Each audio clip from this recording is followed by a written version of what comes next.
So it's the 18th of April, and this is Benjamin Donnelly about to ask some questions of Mr. James Horak. This is a continuing of the interview that Crystal Clark did not so long ago. James, I've got lots of questions to ask you. My first question was to do with the concept of partial and full manifestation. You use these terms in your interview with Crystal.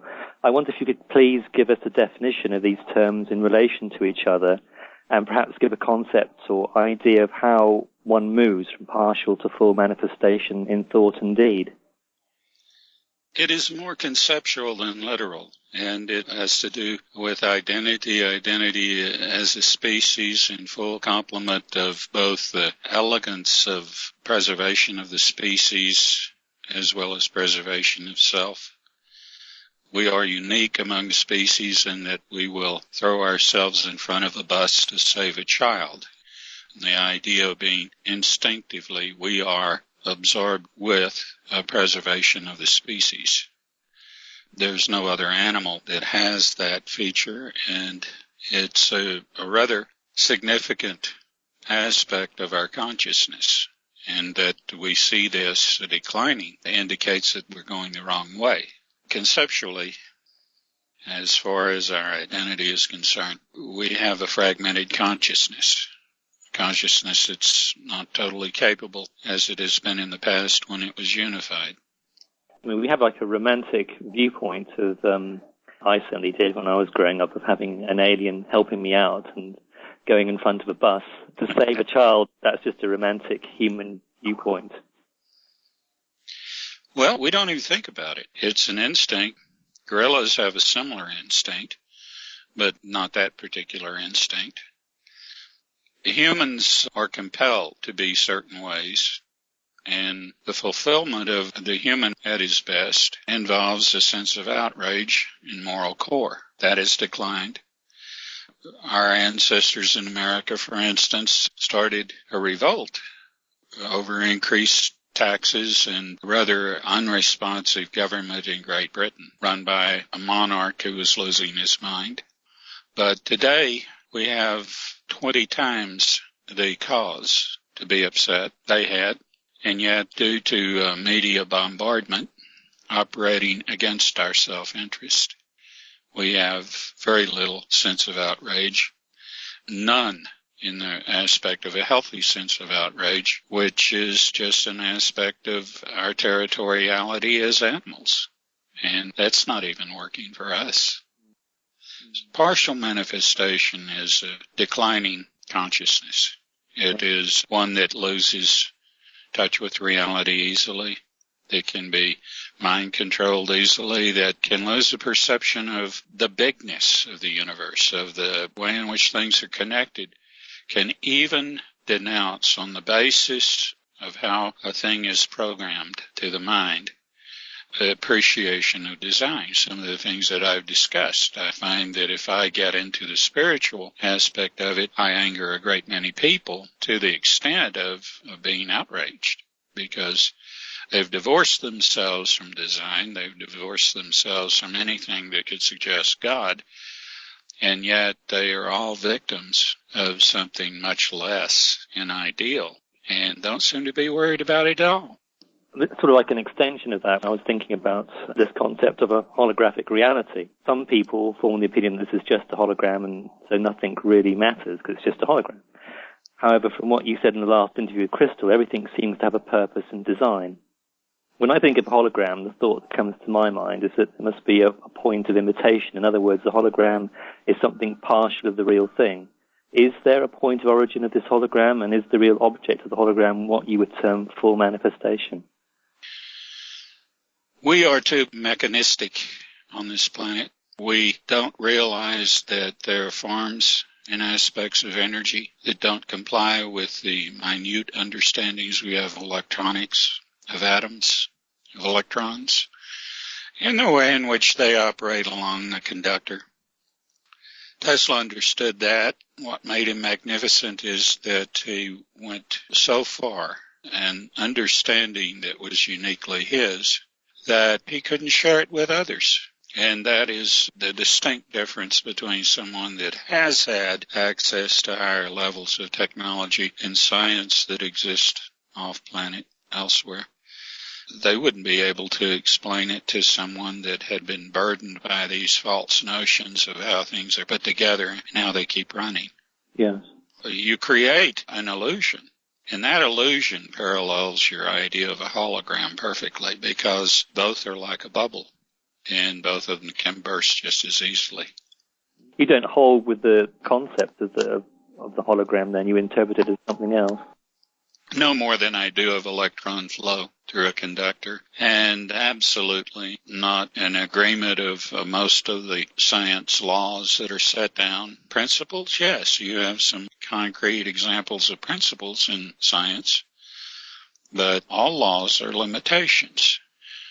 A law is a limitation on excess, but in science there should be no laws until you're perfectly satisfied that you understand all aspects of something so well there are no anomalies left over, because they're not pie crusts that you cut off and throw away. They're attached, they stay attached, and they keep pestering you until you resolve them. The thought that comes to my mind is, of course, molecules, atoms, electrons, and protons. And remember when I was doing a bit of reading about this, the curious thing is that no one's really seen them as far as I understand it. The idea being that they're too small, and then when you actually focus your attention on them, they tend to go away. In other words, we seem to be like in operation, like being in observer mode. The Higgs boson particle, the so-called God particle, has been mentioned as a basic building block of our creation. My personal feeling is our experience of reality is what I call observational points, and it's just a question of interpretation. I wondered what your viewpoint was on all this. Is that how you would interpret it, or how would you see that? With all of these problematic conclusions that science indulges, you eventually lose track that when you are going from one place to another, in order to get there, you define a vehicle of some sort. And when that vehicle doesn't go from that next point to a new one, then it's not fit for that form of travel. However, the theories that are applied here are just like that. They work so far, and when they work no further, trying to build arguments and to turn and twist configurations like epicycles on a model of a solar system and universe in the Middle Ages is absurd. And you see people doing it all the time in the name of science and technology when they're not willing to give up the vehicle that made it from point A to B but won't make it to point C. That's what you have to do. If it serves you from A to B, but won't serve you from B to C, then it's not relevant anymore. The idea, let's say, of a God particle is presumptive, and the concept that you could understand the origin of it all with a smoking gun. One smoking gun is like the problem ufology has come across, that all phenomena that relate to the genre can be ascribed or explained by one explanation of one event. Right. Smoking gun. Does not exist. It doesn't exist in cosmology. It doesn't exist in science. It doesn't exist in the universe. The complications are so propounding that they are part of growth. You have no fixed stasis. You have no fixed point of reference. Doesn't exist. You understand that everything that you put together concretely has its own bubble. I'm going back to Crystal's wonderful interview that she did, and she was talking about our origins in our deceased star system. I wondered if the Sphinx in Egypt is a clue to the whereabouts of where we came from. I think from my memory serves me rightly, it points to the vicinity of the Leo system. I wondered what your take was on that. Oh, yes, because our original system was on the other side of the constellation Leo. So was it a deliberate attempt by our ancestors that built the Sphinx? Yeah, originally the Sphinx had the face of a lion. Interesting. What was the time? Can you put a time period on that when that was actually built? Yeah, it's right in the middle of the last extinction. Approximately how many years ago would that be? 42,000. I can't remember what the current aging of the Sphinx is. I don't think it's made to be that old. They can only determine the aging by one surface. Let's just suppose, for instance, for argument's sake, that it had been sandblasted. That toward the end of the last extinction, it was sandblasted to look nicer. Took off 12,000 years, right? Right, yeah, okay. Interesting concept. You talked about moons last time, and the idea of, I think you told me one time that on moons themselves, this is where actually life was seeded on moons to a point where they would actually be put onto planets. I didn't say seeded. I was talking about that a moon can be terraformed. Moon can operate like a planet and also operate as a vehicle. In fact, moons can be created artificially, like our moon is an artificial moon. Now, that sounds spectacular, but a sun can be terraformed too. A while back, during one of the periods when the sun was fractionating, a fissure was all the way across it. As a series of EMVs began to work to compact it back and make it stable, there was a period where you could see a triangle, a large triangle, which was like the facet to a geodesic dome, because it has a substructure, and that substructure is artificial. The sun didn't start out as artificial. After this system began to house intelligent life, repairs to the sun were made. The sun is like a furnace. It has to be controlled. It has to be fed. It has to be repaired. And these things, science wants to dispose to chance and to fictional explanations that change from decade to decade, if not sooner. And, the day will come when people will laugh at them, just like they laugh at the idea of the flat earth. But those things aren't given up easily. And membership in the Flat Earth Society persisted until the 19th century. You have to bear in mind that change comes very hard for people that have sublimated so deeply into their belief systems. Belief systems do not have to concrete the thought and marginalize it.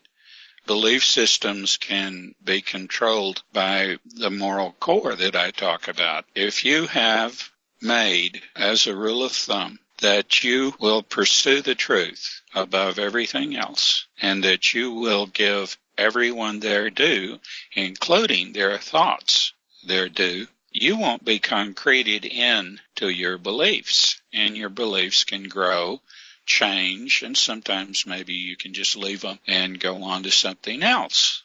But to see people agenda-driven blindly by belief systems, in my view, that's a partial manifestation because there's no room for growth. We're here with a full complement of adaptability. How can we be complete if we have no adaptability? But it's interesting, James, when you look at the history of science and the inventions that have happened, the leaps, if you like, of consciousness that have occurred, it's happened against the natural order of things. People have come across things despite the system, which I find quite intriguing, really. That is because of the war that's going on between those that oppose change and those that revere change. If you have any respect for growth at all, then you must accept change because change is the direction growth takes you. If we didn't need change, we'd have no hunger, we'd have no disease, we'd live longer, we'd be happier, we'd have no war. We have a lot of room to grow in a new direction. Now, what we have today is science and technology to subvert that, to turn that formula on its head the best way they can.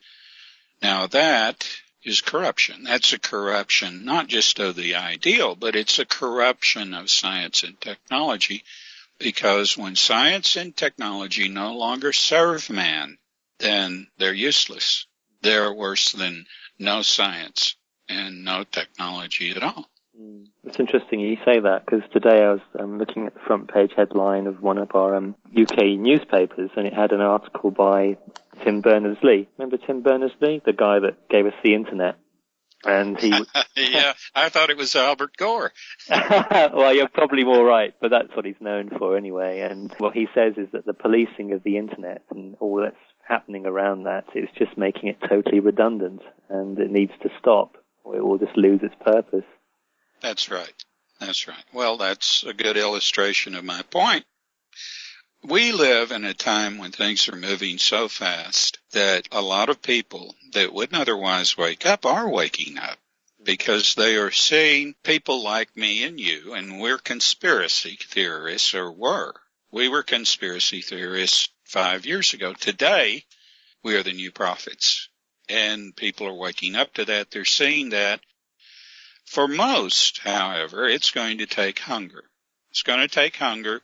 Because until they're hungry, and not just hungry from lack of food, but hungry from lack of what they're used to getting, the entertainment media bombarding them with light comedy, light drama, light everything.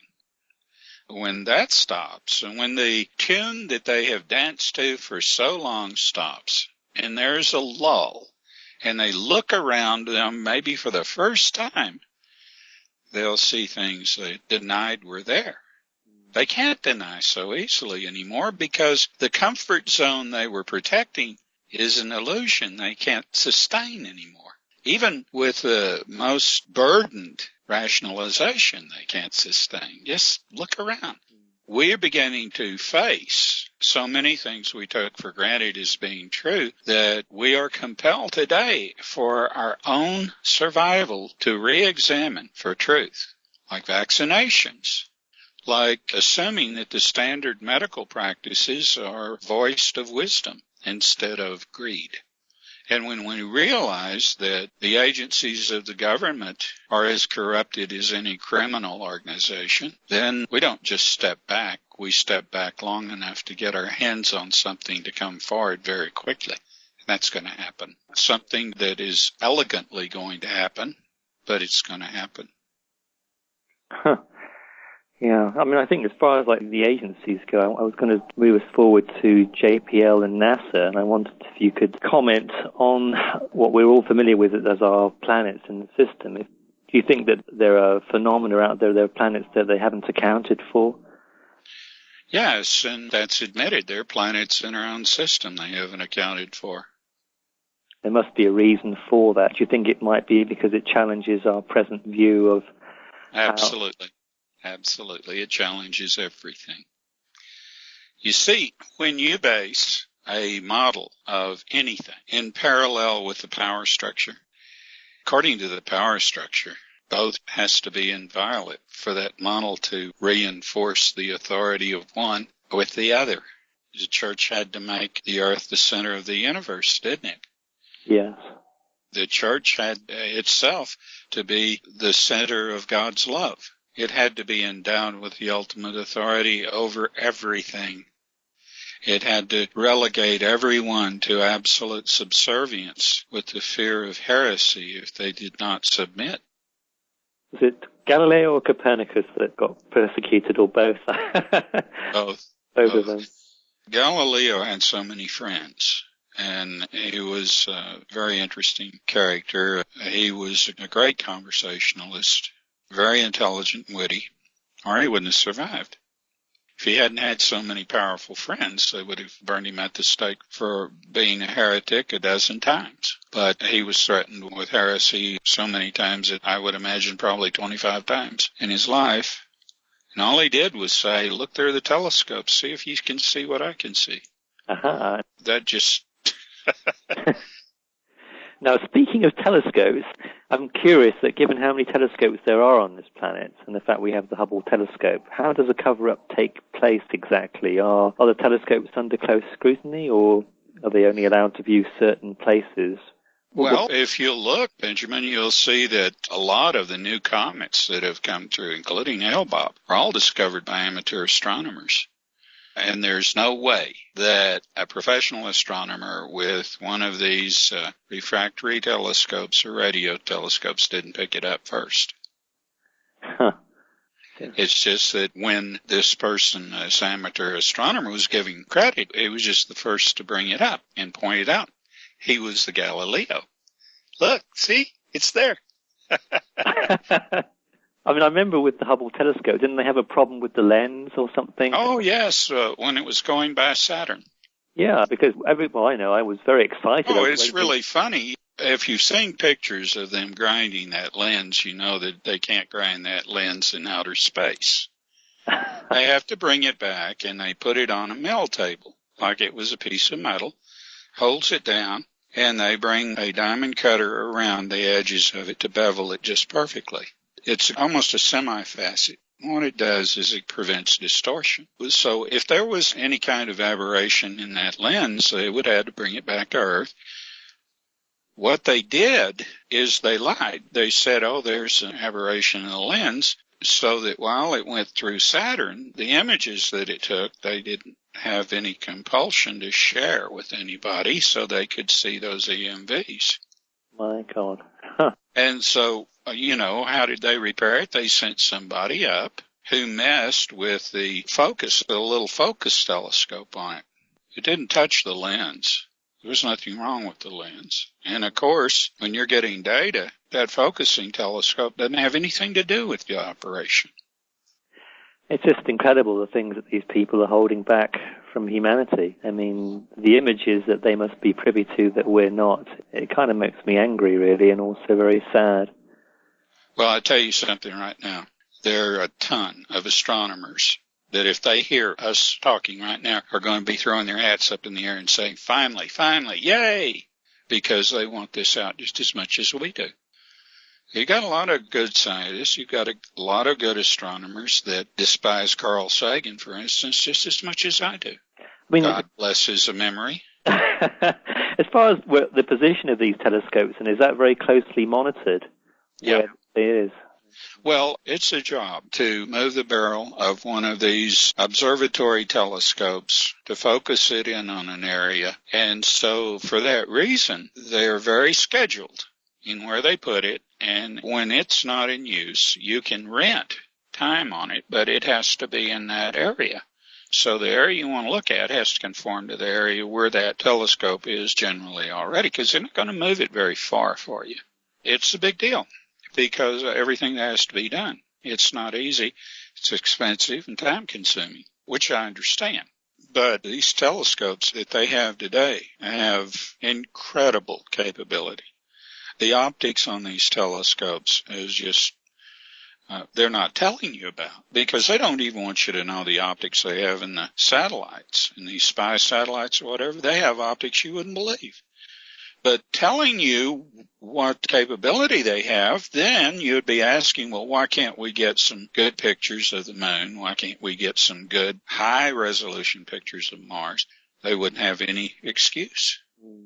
So they hide their capabilities. I've got books that show the moon, that show the other side of the moon, show Mars and so forth, just as good high-resolution photographs as if any that were taken with the comparable cameras on Earth. The images that they publish are intentionally distorted, blurred, out of focus. It's like, well, you're not one of the ordained, so you're going to have to peer through a curtain of some sort. And that's the way it is. Information has become more regulated than drugs and booze. How true that is. It's very true. I have a memory of Stanley Kubrick having access to some pretty amazing cameras. And, of course, that goes into the conspiracy of Kubrick and the space program. But they had incredible resolution, and that's going back some years, so it doesn't come as a surprise to me. Okay, change the subject slightly. Crystal was asking you many questions about the Druz, and one question I had was, how did our ancestors make contact with the Druz before they came into this system?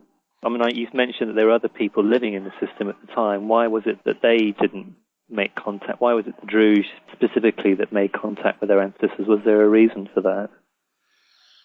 You know what a buoy is in the ocean? Yes. B-U-O-Y. There are those in space. The object they found on the moon is something like that. But they began to scan for compressed light waves. They carry messages. They carry information. And, of course, the Druz have been around a long time.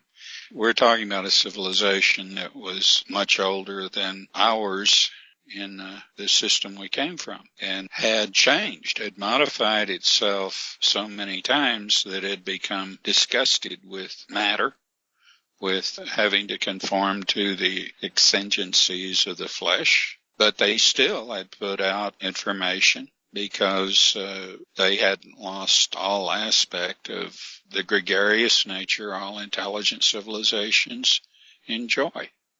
So all you have to do, if you have the technology, which our ancestors had, to look for these messages and to find help or guidance or whatever, is to look for it, because it's there. It was in the monolith. It's part of the way things are. The community of civilizations and intelligent life is profoundly all around us. It's not just in degree, it's in aspect too. I was thinking about our ancestors a lot after Crystal was going through the history. They had quite a checkered history for sure. They seem to have destroyed their own system, and Mars went under as well. I mean, I was thinking they probably could be your worst neighbors. That's why I was wondering, why was that a reason why the other races in the system didn't contact us? That was one thought that came to my mind. Oh, they have contacted you. They have? Oh. Yeah, they've contacted you over problems, not to interfere, but like removal of the EBs, for instance. That was one of the concerns, because that had corrupted the experiment here. Basically, you're an experiment because to see if your weaknesses can be overcome, if there can be an evolutionary advantage to what has so long been looked upon as damaged goods, your split consciousness, and your propensity to eat the manure of a caste system of maniacs.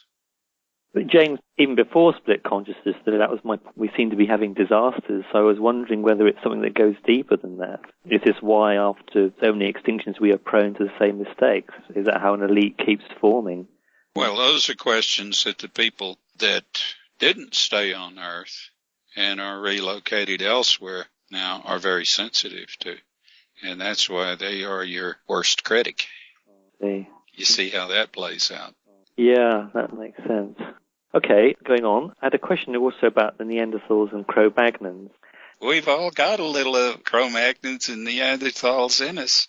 We have a real party going on in our DNA, and I love it. I think it's beautiful, you know. We do not realize, especially in a world where you have critters that are in eugenics and think that they can do to people what the Egyptians did with cats, and you can't. A vibrant, versatile genetic pool is essential to survival. The more variation in there, the better. You got to take the good with the bad, but you got to have a lot of both in order to be able to weather the future. That's a really good point, because I've got one very good friend of mine and someone that is sharing a house with me. They're both genetic scientists, and they were saying it's absolutely paramount for a race to have a large, diverse genetic pool. Yes, they're good men. See, they've gone the other way than the monsters. The monsters want to control. Anytime you hear the word bloodline, you're talking about the creation of an inferior species. You're talking about people that are obsessed with privilege over worth, over accomplishment. So what do? They've got to go the other way, don't they? Because that's the objective.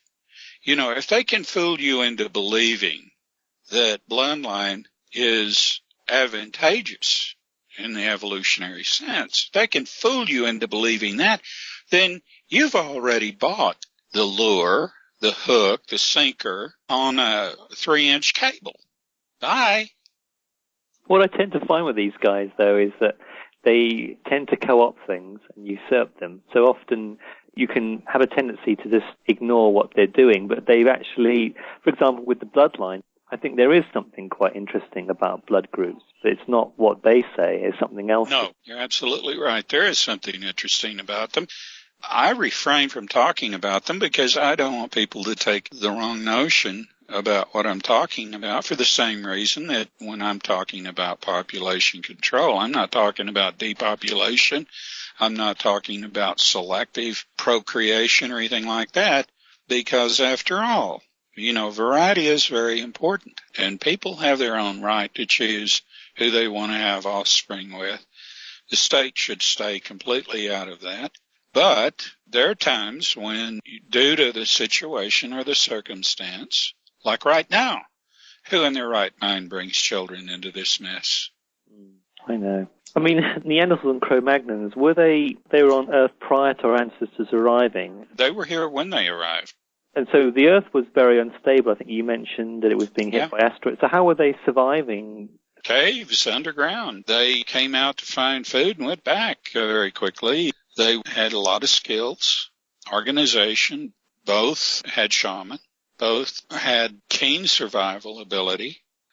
Neanderthal was not dumb. Neanderthal was more aggressive than Cro-Magnon, and that's why they eventually wiped Cro-Magnon out. Except for the women, of course. That's what they wanted. They wanted Cro-Magnon's women. You mentioned the word speciation to me. Could you explain what you mean by that? I think you said that Neanderthals showed signs of speciation. Well, in the extent, not in the Kroeber. The anthropologist Kroeber wrote a book in which he was the first to define speciation, its elements. Elements like nonspecific aggression, for instance. First, years ago, I used to think that this was speciation between Cro-Magnon and Neanderthal, but it wasn't. It was more like what happened in the Peloponnesian Wars, what happened in the Punic Wars. It was a matter of going in and taking what you wanted because you could, and, thinking like a savage. But they incorporated these women into their tribe, had children with them. Eventually, there was an amalgamation between Cro-Magnon and Neanderthal, and we have that genetic makeup in our genetic pool. And, of course, it shows in some groups. Some groups have the brow ridge. They have a certain set of the jaw. But that does not in any way define their intelligence or indicate any lesser capability or whatever. Cro-Magnon men had a larger cranial cavity than we have. When you get down to trying to determine adaptability and intelligence advance, the idea of progress gets thrown at every turn. We think in terms of evolution of going from a tree shrew to a human being, and that's just erroneous. That's just totally erroneous. I hate to ever side with catastrophists, but I have to there. Because it's like I say, and I say over and over again, that intelligence is so rare. By that I mean sentient intelligence is so rare that there has never been a compilation of data in all the millions of years that extended communities have compiled these things to justify a conclusion that it has bilaterally evolved. It seems to have come from one source. Now, that's not determined 100%, but close enough for me to say that at least at this level where I'm talking to people here now, that essentially that's true. Essentially. Did the Neanderthals and the Cro-Magnons have unified consciousness prior to our ancestors? That's a very good question. I don't know. What was it they were breathing? Was it helium-based or? No. It wasn't? No, Earth wasn't stable. That's a very good question. It wasn't stable then. That's one of the reasons why the argument to put the moon in when it was moved from Mars to put it around Earth, that it would help stabilize the planet, and it did. It did. Without the moon, the engines that were placed by the Druz on the Earth and gridded wouldn't have worked very well. They wouldn't have been able to do the things to manage the mantle and to control the quality of the atmosphere, of the gases in the atmosphere, as well as they did, and create a more extended magnetosphere and a more protective ionosphere. I wondered about what, if any, was the interaction between the Neanderthals and the Cro-Magnons and the Druz and our ancestors. Were they able to communicate in any way, or? No, the Druz hadn't communicated with hardly anybody for a very long time. And the only reason that they did with humans that came from outside the system was because they knew they wouldn't have to put up with them very long. Because when you get to the level that the Druz was, you have a tendency to find more fledgling civilizations repulsive, repugnant. But they helped more out of a spiritual sense than anything else. Of course, they were disgusted with some of the things that they saw. It's primarily like your ancestors that left Earth and elsewhere. They don't like to be reminded of their savage past. I know you mentioned that there was a time when those elements of NASA were able to go on to Mars and the Moon. Were they able to have access to or see remnants of the Druz civilization? Were they able to engage with artifacts and their history or philosophies, that sort of thing, their culture? Were they able to access that in any way, or was that not allowed? It was allowed. They just didn't want to crack that nut. When I think of things that you and me love to read and write, how wonderful it would have been, I think, to see what philosophies and cultures the Druz had. It would have been amazing to see what their thoughts were on EMVs, for example. What would be their perspective of it? It would be quite profound, I would think. Yes, it would be. It would be. These are things that you're denied. These are things that the monsters deny even themselves. They don't want to know because of the presumption that they're the best. They have it dissolved right in front of them, undeniably. You mentioned one time about other races living amongst us besides the blondes. I wonder if you could talk about those races and what time periods they were with us for and what actually happened to them. If there are any of them remaining with us even today. Oh, yes. Yes, but they're in the inner earth. And, sometimes they get involved with the blondes. You have to realize the concept of trans-civilization that exists very well protected, that is out of reach of explorers and discoverers of your own because they know what your past is. They know what your savagery is and how easily it can return. If you read back through the histories and you go to the painters of the Middle Ages, you'll see all kinds of things portrayed, like coneheads being slaughtered. Were you talking about that before? Sort of had very elongated heads. Yeah. Yeah. You see that there have been children that have come from the deep earth that were green. They didn't know where they came from, so they were adopted in a French village, lived for a few years and died early. You have all sorts of things that go on. These people have figured out ways of protecting themselves from you. Thank God. Thank God, right, yes. Well, there were tribes of Indians living here. What comes to mind is I knew the Seneca. These were members of the Tecumseh Nation, Iroquois, Algonquin, Seneca. And the Seneca was dressed just like Europeans before Columbus. Clothing. These people liked feathers a lot. Other than that, they looked like a courtesan at court. They had the wheel.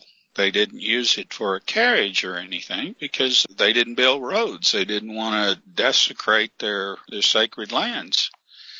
But they had paved walking paths. They had all kinds of stuff. They had terraces. They built structures that outlast the pyramids. Earthworks, but they had the wheel, and they used it to grind corn. I mean, these other races, James, did they have coping strategies to deal with split consciousness more than us? I mean, did they have more of a facility to gain unified consciousness? I mean, surely they must have more of an awareness than we do. Split consciousness doesn't come into being problematic until your technology develops to a certain extent and war becomes a method of economy. Or of conquest of, you have things like manifest doctrine and you have beliefs that you got to get there first. Just mindsets that drive that gap between the conscious mind further and further. With Indians, for instance, who have learned to live in a balance. They didn't have overpopulation. They didn't have a need for the kind of systems that we erected because we were told by media to do it. They didn't get ulcers from having to keep to a time schedule rigidly, and you can't compel them to today. There are certain things that allow a split consciousness to perform like a unified consciousness until you add mind control, until you add the stress that media puts on everybody to buy, to have a certain fashion, to wear makeup. We do it worse to women than anybody. It's a wonder our women aren't babbling idiots. Population control and that wonderful Newspeak term of sustainability is mentioned so much these days. Sterility and live hormone experiments with estrogen and testosterone imitators, I think irradiation are rife. Do you think we have it of meat in the United States now? You do? Irradiation, yeah. Oh, yeah, of course you do, yeah. I mean, is there a natural way population is reduced and controlled without these things? I mean, if we were not to have any of these things... Wisdom. Just wisdom. Wisdom, yeah. First of all, we raise children, and then we give them a certain amount of guidance, and then we turn them over to a public school system that is not fit to be a babysitter, much less a moral and educational guide of any kind. Then we let the pinheads of the community in the way of a school board determine what they can and cannot be taught, and then the government steps in on top of everything else.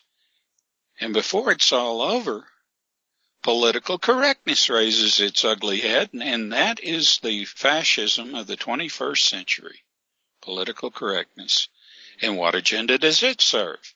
Why, it's almost like a primer for the New World Order, isn't it?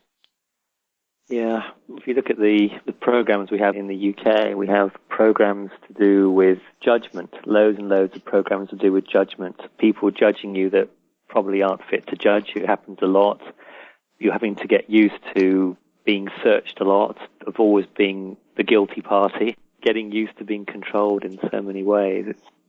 That brings me nicely to the next subject I wanted to talk about, which was the idea of non-interference from ET. This is spoken about a lot with great authority by many in the alternative media.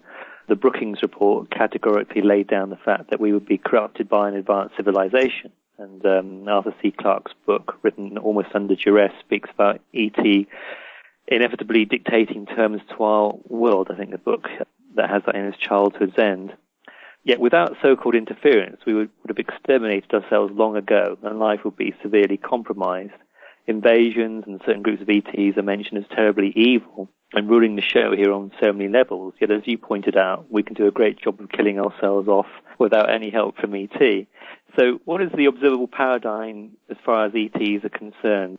Is there a pattern of behavior that you could detail and give to people so they don't have fear, that they can see a greater perspective of what might be going on?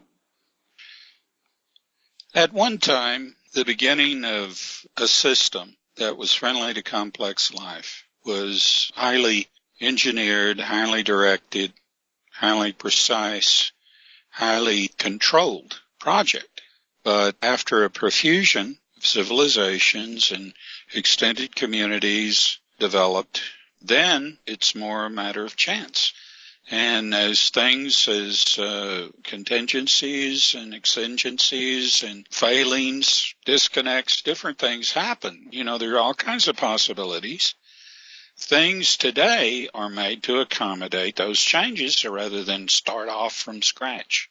So it's a matter of, keeping things for the most groups, most people, the most communities survivable, and taming suns, doing what you have to do to maintain stability, constancy, the essentials, and being in place when it comes to civilization beginning to feed on itself and decay to the point that we're getting close to here.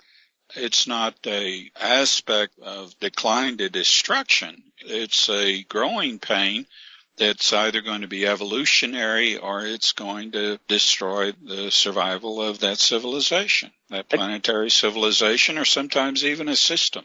I guess what I'm getting at is that you hear so much about the Anunnaki or the Galactic Federation of Light or Ashtar Command and all this stuff. I was wondered what your take is That's why I mentioned the word paradigm. Is there a sort of a natural protocol that takes place as far as ETs are concerned and split consciousness beings? First of all, everything you listed is a fiction. It's an invention. It's to try and set a mark to keep you from looking at something real. Right. So there are a lot of people that will believe things if they are according an element of myth to them that is biblical or is Sumerian or Chaldean. Once there was a fascination with the exotic, the noble savage, noblis sauvage. Now it's with clay tablets from 11,000 years ago or so. I mean, even I do it sometimes because just to show that I am not mute to history or to archaeology, and I respect honest endeavors and truthful conclusions. But a lot of hoaxes, a lot of people coming forth who would have an open mind, were they not fixated to some extent with the past that is based on religious myth. You hear so much about people channeling various entities and beings, people meeting reptilians and all sorts of things. Is all that just fabrication? Well, like I say, there are people that are cold-blooded, but they don't come around here because of the bad rap that has been given with all this reptilian nonsense. Most ETs could walk down the street, and if they were wearing fashionable clothes that were customed to Earth fashion, you would know. You wouldn't recognize them. And some of them, I mean, the blondes are outstanding, but they have an ability to blend in. And you take a woman that's 7 foot tall and 7'4" in high heels walking down the street that is extremely well built, gorgeous, and beautiful. Nobody notices her. I saw this myself. Looked like Anita Ekberg, I swear. You have a lot of ETs that are not blondes that come from all over that are a lot less noticeable than that. But you do have some ETs that, due to the extreme environments and so forth, have developed rather startling features, but they're not ugly, and you get to know them. They have their own beauty. Harsh features don't tend to make people harsh. When you understand something about them, you get to know them, they don't look harsh anymore. What's the most popular form, if there is a popular form, of communication between these beings? If one race meets another, how do they communicate with each other? Empathetic mind. Same kind of communication I have with EMVs. Could you explain a bit more? Is that just picking up on emotions? Is it thought projection? It's like a fine tuner into a form of telepathy where the emotions can become expressed like words, as fine as words. You have an emotional complement you've never figured out how to use here. And your ancestors not doing a good job elsewhere either. Because, I mean, you guys are fixated with your mouths and your behinds. You are. There's something about it. It's a trait you have. When I hear these stories, I just wish I had more perspective on things, really. I have the romantic side of me feels that the more perspective I have, the more I'd be able to empower myself with awareness, really. But you don't know. I mean, when you mention that example about blondes just walking amongst us, our minds must be so easily prone to psychic blocks. As you can see so many incredible things even without looking at ETs every day. Why it's so remarkable that should be blind to you. Well, I'll give you one of the reactions of an elegant ET civilization that was exposed to Mozart. They were listening, and one of them said, "I wonder if he masturbated." What? Yeah. I mean, that's a telltale. Or you think about some of the greats. Let's say Euripides. You're thinking about Euripides, who is a spectacular playwright. And an ET might say, "I wonder if he would blow bubbles with bubble gum." That's pretty weird. It's like... When people compress time, think about it. When people compress time, they mix all of these images. Right. It's just a feature of that. And when they go to understand humans, they really have some problems because you guys are such a mixed bag. And so, first of all, our concept of order has to change, because it's just like one of that statement that I made about I don't understand how our women don't become blithering idiots because of all the social conventions imposed on them. And just because they've been worse in the past, like wrapping women's feet in the Chinese manner, or stretching a woman's neck 1.5 feet with rings in Africa, or something even worse that we do today with respect to women wearing high heels and putting all this makeup on. We have had our idea of beauty propped up by an industry that makes money off of it, haven't we? We have indeed. I mean, you mentioned compression of time. I had a question to ask you about that. If time is serial, not linear, then the past, present, future are all live, so to speak. How does one engage with the past, for example, in order to rewrite the present and the future? If time had never been tampered with, it would indeed be serial. If there hadn't been one vagrant culture and civilization after another to start it with experiments and hydrogen bombs and trying to go about rudimentary efforts to control their sun and creating something like a solar anvil or whatever and then fail. If these things hadn't happened, yes. But when it's been altered, then time becomes more cyclical, and it becomes far less disposed to being linear, but still serially cyclical. So if you build a model of time based on cycle, like, say, a circle that goes up and down, like a spring, and you want to enter it at a different period, but you want to do so without affecting the continuum. Now, the continuum's going down through the center, okay? Okay. And you want to enter one of these coils at your time, you compress that spring down to your time and enter it. That's compression of time. Right. Now, there are other aspects to that, too. There are other things you can enjoy, too, if you create that model and with enough energy produce it. See, if you have enough energy, you can do anything. I mean, if you can conceive of something in the model and you perfect the model of it in your mind, where it complies, where nothing about it fails to comply with what you know to be true of science, what you know to be true of the universe, what you know to be true of your system, what you know to be true of your particular point in the system and its relationship to what is in its vicinity, which is roughly what I speak of when I talk about gravity wave. If you know all these things and you got it down, then you could start building these perfect models. And you build a perfect model of time compression, you can do it. If you have the energy of a sun, or if you have an energy of an EMV that's out on your doorstep, so to speak. In our dream state, James, is it possible to do some active time travel in a dream state? Is that possible? I've often said that the imagination with clarity is its own time traveler. One of the things that I like very much about a person that was here and came around the corner of conventional science by way of metaphysics to discover some amazing things, John Donne, not the poet, but the gentleman that wrote The Serial Universe and An Experiment with Time, hit so many high points that I compare him favorably with Dr. Berggren. These were men that discovered something completely outside conventional science and ran with it. And Mr. Donne created in the serial universe, created the very first conception that could be modeled of a unified field theory.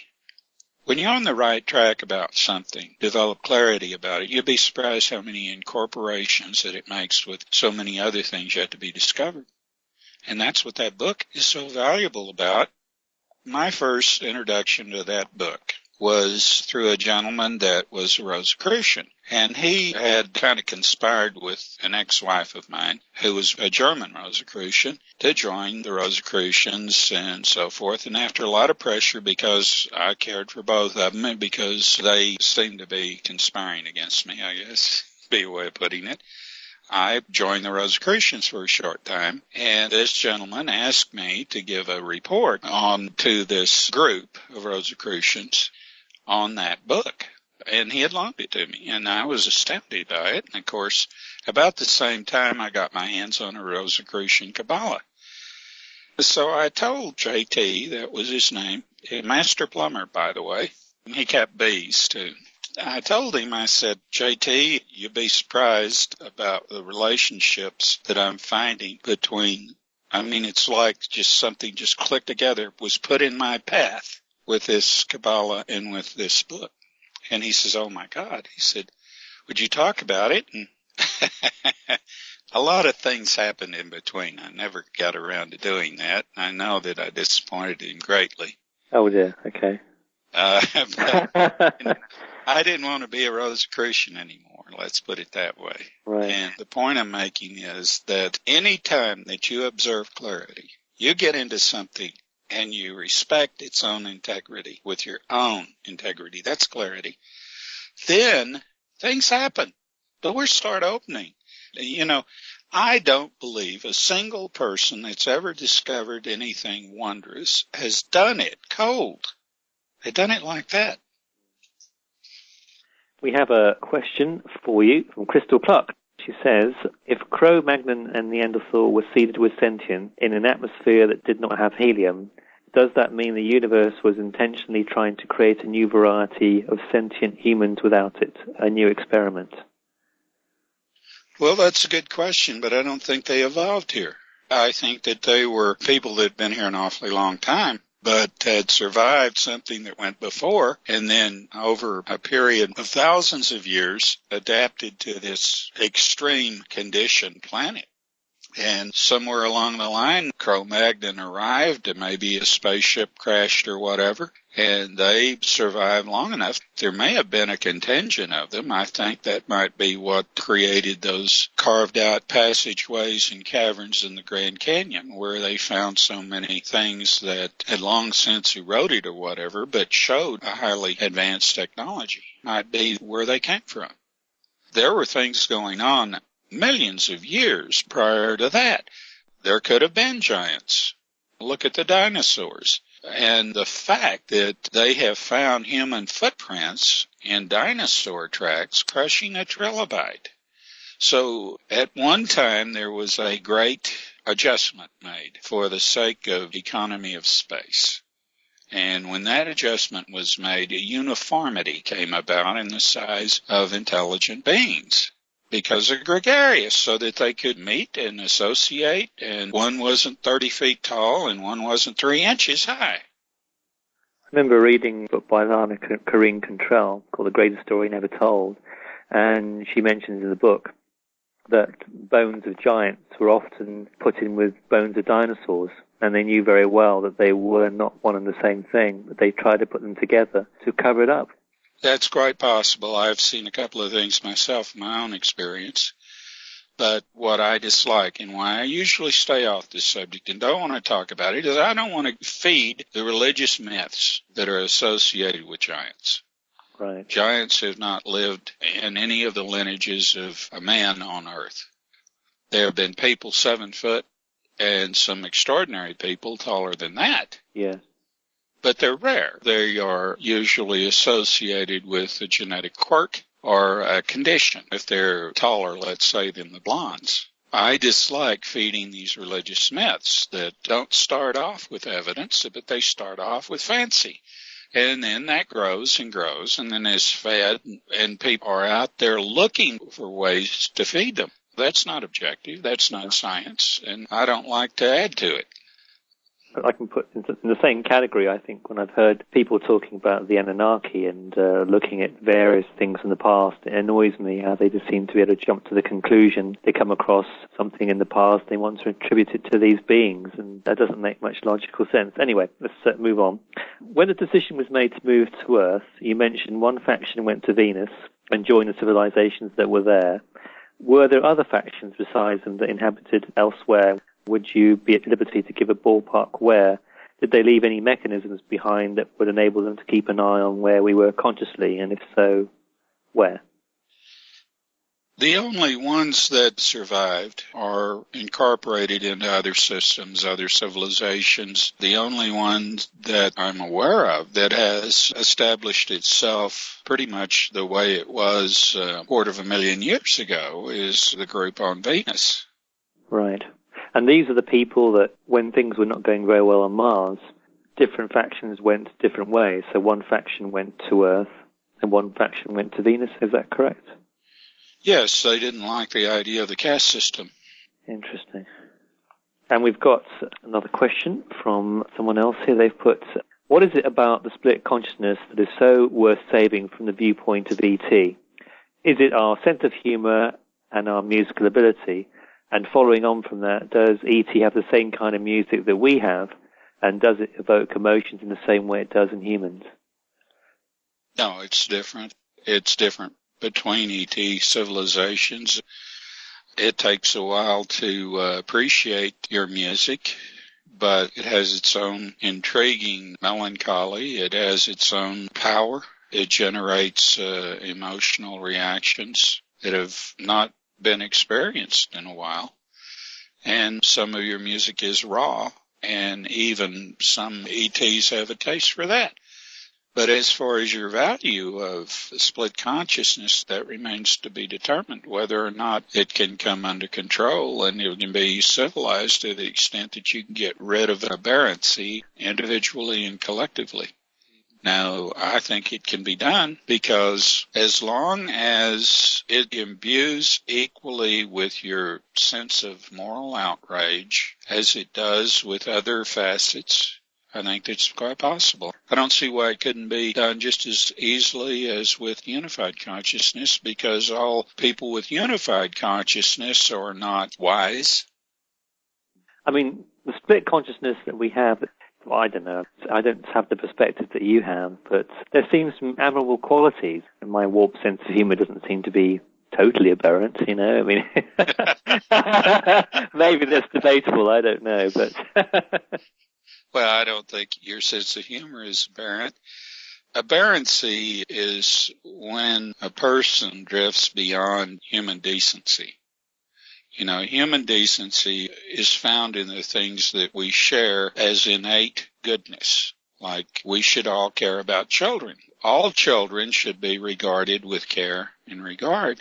Our elderly should be regarded with care and regard. These are innate qualities that, if fostered and nourished, improve the species. You have people that want to exploit other people, and that's aberrancy. You have people that want to perform misdeeds on other people for some kind of pleasure. That's aberrancy. You have people that can talk about depopulation, for instance, and that's extreme aberrancy. And you have people that look at the profit potential of creating a Gulf of Mexico disaster and laugh. That's extreme aberrancy. These are creatures that do not need to procreate. I think when you mention all that stuff, one thought that comes to my mind is that the reflection that humanity has is very rarely a reflection such as you're giving now. I mean, if they knew that they were being watched by E.T., that there really isn't much that's private. When I started to learn about that, it does make me become more self-conscious. I'm right in saying that, right? People are watching. I'm not talking about the powers that be. I'm talking about other civilizations. They can tune into us. Is that true, or am I sort of being romantic about that? It's all in your computers. And believe me, myself and E.T. knows what's in your computers. We know when you came so close to World War III that something had to be done to stop it. That happened twice. Yeah. When I look at what we have as reflections of ourselves, such as the corporate media, the newspapers, the TV, people, I don't think they're often reflections of people, James. They're just people have to go along with it to some extent. And when I look around people, they're just being socially engineered. The other question I wanted to ask you was that there are people that are not so easily socially engineered. Why do you think that is? Why is it that they're not able to be so easily manipulated as the majority of the population have been? Is it down to genetics? Is it down to something else or an X factor? Why do you think that is? It's all of the above, basically, but I think the leading ingredient from my experience of observing people on this planet is how that a boy and girl is treated by the parents, by people that are raising them, between the ages of 2 and 4. If they feel that they are precious, that they are unique, if the parents are giving them that kind of love, there is no identity crisis. There is no tendency to overcompensate. There is no tendency to have the ulterior mechanistic attitude that leads to these aberrancies. I think that between 2 and 4, these tendencies develop or they don't develop, and it's all a matter of the parents' adequacy as parents to that child. Not that it isn't important, too, in the rearing subsequent to that, because these children can still be damaged. Yeah. There's something particular that happens between 2 and 4. And if these children are giving a sense of independence to feel that they are accountable in some respects, at the same time that they're loved and nourished, and they're precious to the parents, wonderful things happen. I can't explain it fully because elsewhere, ET children feel like they're giving these choices. They feel like that's important. Their priorities are set. They're given material to learn at an early age, and they become adequate with it. And their senses of accomplishment are not in moral terms or whatever, because the engines of corruption don't exist. They have no way of getting away with betraying their own, or stealing, or thieving, or harming, or whatever. There's just no room for that. I mean, you don't get away with it. So it isn't done. And by the time that an ET child is similar to one of ours at, let's say, 16, they have organized what they're going to do with their lives. They have an idea about a number of things. But the socialization development is stable. Aberrancy just isn't there. And they can be trusted. There's no secret keeping to begin with, like there is in this society. There's no feeling of, well, you just are not ordained. None of that. None of that. There's no sense of competing with everybody for favors or any of that. Satisfaction comes from being able to do something for everybody else and become adequate and even excelling. And you see this as something to be shared, not to be given a trophy for and put up on a shelf. So what if you took a child between the ages of 2 and 4 and put them on another planet? Would they be the same, even here? No split consciousness, nothing like that. Be just the same. They perform adequately, that they would be equal to anywhere. So from what you're saying, then, it's a socialized phenomena. It is. It is. I'd say even later, between 2 and 6. Yeah, between 2 and 6. Over and over again. And it's been done. It kind of puts social engineering into a... Yes. Yes, it does. What a perspective. I remember Chris and yourself were talking about the concept of reincarnation. I was thinking about that, and one of the concepts that was discussed was amnesia. The reason being amnesia gave you a clean slate, so to speak. So I had another idea on this theme. I thought if one had the ability to access genetic memory and have identity separate to all the other lives, wouldn't that be incredibly empowering? So all the tools and knowledge would give you greater awareness and ability to make informed decisions. Is that another possibility, do you think? You'd be in competition with me then. I just wondered if amnesia and reincarnation are products of split consciousness. I guess that's where I was coming from. You got to grow. You got to start out. The whole idea is like, think of reincarnation like this. It's like you're getting on a roller coaster for the first time. You say, oh, no, I want you to slow the roller coaster down. No, you got to go through childhood. You got to learn. The thing is that somewhere back in the idea of reincarnation, that you're fixed with a purpose, that you'll recognize when the time comes. And you believe that you're different and will operate differently when that comes than you did before. Right. But that doesn't always work that way. Doesn't always work. These children that have gone to other planets, Are they made aware of where they came from? They don't want to come back to Earth. Really? Ever. No.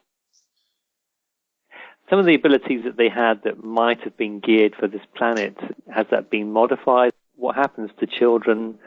Are there particularities about them that have come from Earth that go to other planets? And I don't know. I'm sure there are, but they don't affect their performance or their ability to fit in and excel and be just as productive and be just as rewarding to their parents as children born, raised there. They may look different, but so what? Looks don't make a lot of difference to most ET cultures, civilizations. So as far as parenthood goes, James, I mean, let's say in a Horak world. Yeah. There's a thought. The parenting that goes on here, would you think it should be done maybe in a community-based thing? So no child specifically belongs to a parent, it belongs to a community, and everybody has that child's best interests at heart and has a certain environment to maximize unified consciousness? Well, I think the nuclear family has failed miserably, primarily because of the stress it's put on it in the last 50 years. But even then, it's more or less sterile compared to a more extensive family. If you look back at the immigrants when they came over in the 19th century, they had to, out of necessity, live together. Uncles and aunts and brothers-in-laws and so forth. And the children had a much fuller range of experience to sift through with these adults living with them, and they benefited. There was always someone around to answer questions and to associate with and so forth. If, for instance, you had a father or mother that was tyrannical, you had someone to step in and say, stop abusing the child. Yeah. This is something that some cultures have built in, things like that, but in the nuclear family, you don't. In the nuclear family, if one parent wants to be a tyrant or be unloving or harmful to the child, they can get away with it. But not in more extended, where you have a larger group. Once children start getting their socialization legs and start learning how to deal with various people at a very early age, they learn that they can stand up for themselves, that they can ask questions, that they're free to ask questions. You teach children respect for their elders, but not censorship. And the ability of what a child can develop as a power of expectation depends on that allowance, allowing a child to feel like their expression, their voice matters to everyone else. And you got to give them that voice. And once they start exercising it, their language skills improve markedly. One of the reasons I think that some people don't have the same language skills others do, it's not education, it's how early they were allowed to be expressive. Yes. Well, these days, we live in a day and age, I can't speak for your country, I can speak for mine, the state is taking more and more of a role in rearing of children. In fact, I've been in a situation a few times when you see lost children and, God forbid, this child approaches you, I'm looking for a lady that's nearby because you're actually terrified of approaching them and actually engaging with kids in any way. If you're a normal guy, this doesn't happen. Well, it's these social engineers that are most responsible for pedophilia and for the excesses that lead to harming children. And they, at the same time, want to exercise control over people whose basic concerns for children are very humane, very decent. Yes. It's like a power play with these monsters. And we've given in to them, and we really ought to know better. But we need to put our foot down, tell these bastards to get out of our lives, or we're going to get them out of their lives. That's the only way we're going to do it, because they've gone too far. There's one pedophilia network in every country in the world, and it's all coordinated with these power mongers everywhere else. They use pedophilia as a social network to bond with, to maintain their loyalties. They're monsters. I use the word monster. I don't use it reservedly. These people are absolute monsters. They have no human decency. They regard human decency as a weakness. I was mentioned earlier, but very briefly, that when you look at some of the things like the hormone maskers or the hormone imitators that they're putting into food products, that brings on early set puberty. You're having kids as young as 6 or 7, and of course that's probably something that they would find attractive, and they don't really care about the outcome. I'll move on, because someone else asked a question here, and they said, would you mind asking James about the connection between adepts and off-world experiences or teachings? Were they taken and then returned? Well, an adept, and I have personally started some schools for adepts. Others have as well. And you find people. Adepts are people that go through the mystery schools and then decide that they want to be counselors to the powers that be, and to use what wisdom and influence that they have learned and how that they can in some way or other affect these movers and shakers to do better than they're doing. And adepts have sat with some of the most remarkable men in history and women, and have had a part in some of the wise decisions that they made. But in order to solidify an adept to his purpose, they end up being sent off Earth, and they come back and they have unified consciousness. So at that point, they are no longer Earth-based humans.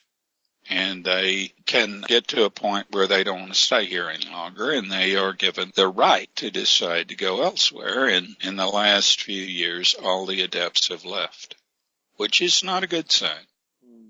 That isn't a good sign. Well, it's like giving a person a special education, and when they're through, they say, well, this just sickens me. I don't want to stay around and do my job. And, well, okay. But you see, they have a right to that.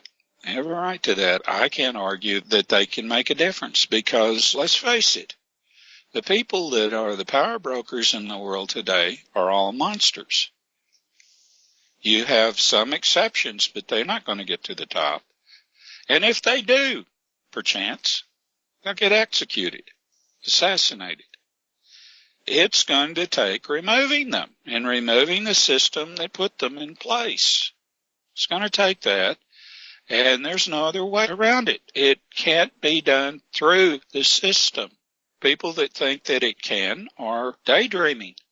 I think that's the frustrating thing for many people, including myself. It's not as if you can find one of these guys in the phone book and contact them or turn up at their residence. Benjamin, you have to realize this. You have a caste system, right? Let's admit it, that in the last 4,000 years, everything has been based on some form of an elite privileged group ruling over the rest of us, right? Yes. Well, that's a caste system. You can call it other things. You can call it a monarchy, you can call it tyranny, you can call it empire, you can call it anything you want, but it's the same thing. You have one group that's privileged over another. And after the first decade or two of that, it becomes a true privilege. In other words, it's passed on to the offspring, or it's passed off to a singular group that stays in control no matter what changes occur in governments or what changes occur in agencies of the government or whatever. It's entrenched. And once you have that, then trying to do anything through it only works for maybe a generation at the most, and then you start getting the same corruptions and so forth, because the authority is put in the hands of people that may not deserve it and are not tested in any way that they deserve it or are adequate to it. I think the whole onus of it, though, if you look at people that are in finance, those that operate in realms of high finance should be the most morally responsible of people. But in fact, you have the inverse. And when you go across the board, everybody's in the wrong positions. And, it doesn't want to have anything to do with money whatsoever that should have that position of authority and power, because they would probably deal with it a lot better than these guys. But the world's upside down, you have to be a genius to figure that out. But it's covered a lot of ground, James. I think what I'm going to do, I'm going to wrap it up. And thank you very much for taking the time to answer all my long-winded questions. You're welcome, Benjamin. Okay, thanks, James. Thank you.